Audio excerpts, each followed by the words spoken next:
Morocco উত্তর আফ্রিকার সাগর পাড়ের দেশ মরক্কো। এটি আফ্রিকার সবচেয়ে পশ্চিমের দেশ। দেশটির পূর্বে আলজেরিয়া, উত্তরে ভূমধ্যসাগর ও স্পেন, পশ্চিমে আটলান্টিক মহাসাগর অবস্থিত। মরক্কো ইউরোপের খুব কাছে, অথচ ইউরোপ থেকে সম্পূর্ণ আলাদা। এর বর্তমান জনসংখ্যার প্রায় ৯৯% মুসলমান।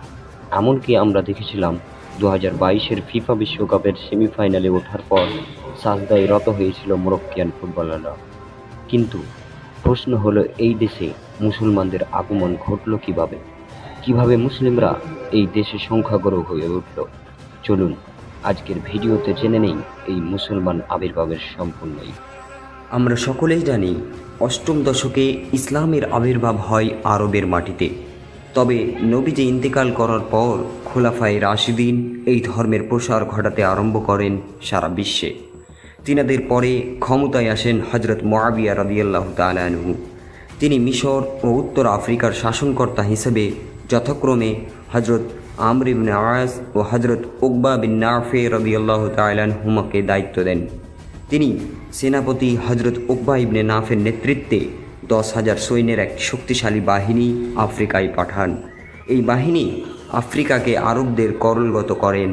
এর মাধ্যমে রোমানদের হটিয়ে সাহাবি হজরতে মুআবিয়া রাদিয়াল্লাহু তাআলা আনহুর শাসনকালে ৬৮৩ খ্রিস্টাব্দে সাহাবি উকবা বিন নাফে রাদিয়াল্লাহু তাআলা আনহুর নেতৃত্বে মরক্কোয় ইসলামের আগমন ঘটে। অতঃপর উমাইয়া বংশের পতন হলে আব্বাসী বংশের উত্থাপন হয়। কিন্তু পশ্চিমাঞ্চলে আব্বাসীয় খলিফাদের দুর্বলতার ফলে যে সকল ক্ষুদ্র ক্ষুদ্র রাজবংশের উদ্ভব হয়েছিল, তাদের মধ্যে ইদ্রিস বংশ ছিল অন্যতম। ইমাম হাসানের পৌরপত্র ইদ্রিস ইবনে আবদুল্লাহ কর্তৃক অষ্টম শতাব্দীর শেষ দিকে স্থাপিত এই বংশটি ছিল ইতিহাসের প্রথম শিয়া রাজবংশ।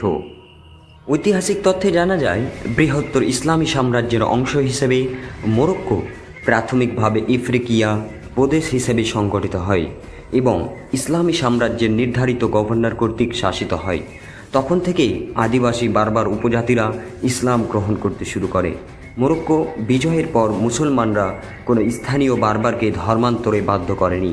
ইতিহাসের পাতায় মুসলিম কিংবা অমুসলিম কোনো সূত্রেই বারবারদের জোরপূর্বক ধর্মান্তরের ঘটনার উল্লেখ পাওয়া যায় না।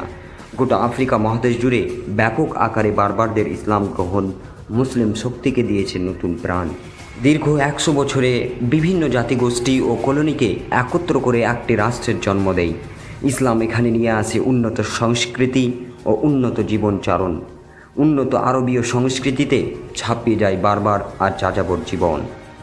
৭৮৮ খ্রিস্টাব্দে জাইদিদের পক্ষে অবস্থানকারী শিয়া ইদ্রিসিরা মরক্কোর বিশাল অংশ শাসন করেন। তাদের সমসাময়িকদের মধ্যে ছিল ধর্মদ্রোহী বারঘাওয়াতা রাজ্য এবং সিজিল মাসার খারিজি রাজ্য। এরপর বেশ কয়েকটি বারবার আরও শক্তিশালী ইসলামী রাজবংশ গঠন করে যারা দেশটি রাজত্ব করে।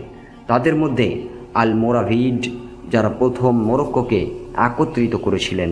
সেই সাথে পশ্চিম আফ্রিকাকে স্পেন এবং আলজেরিয়ার উল্লেখযোগ্য অঞ্চলগুলিও ছিল। আল মোরাভিডরা মরক্কোতে মালিকি ইসলামী আইন শাস্ত্রকে সবচেয়ে বিশিষ্ট করে তোলার জন্য দায়ী ছিল। পরবর্তীতে আল মোহাদের শাসনামলে ছোট ছোট মুসলিম সম্প্রদায়গুলিকে নির্যাতিত করা হয়েছিল এবং গোরা সুন্নি ইসলাম সারা দেশে প্রচারিত হয়ে ওঠে। ১৬৬৬ সালে বর্তমান বাদশাহর পূর্বপুরুষরা আসার আগে কয়েকশো বছরে দেশটিতে নানা উত্থান পতন হয়। তবে পরিশেষে খ্রিস্টান আগ্রাসনের কবলে পড়ে মরক্কো।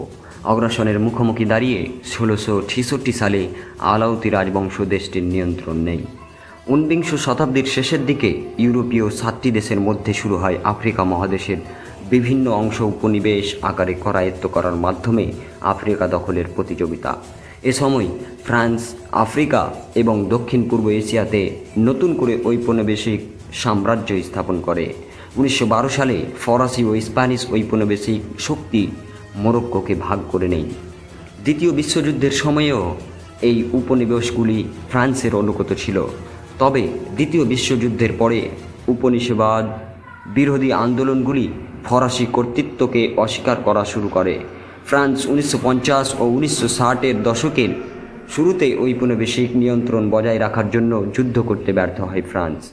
এ সময় 1956 সালে ফ্রান্সের উপনিবেশ থেকে স্বাধীনতা লাভ করে মরক্কো। বর্তমানে অর্থনৈতিক প্রগতি ও আধুনিকতার কারণে প্রতিবেশী দেশগুলোর কাছে মরক্কো একটি মডেল।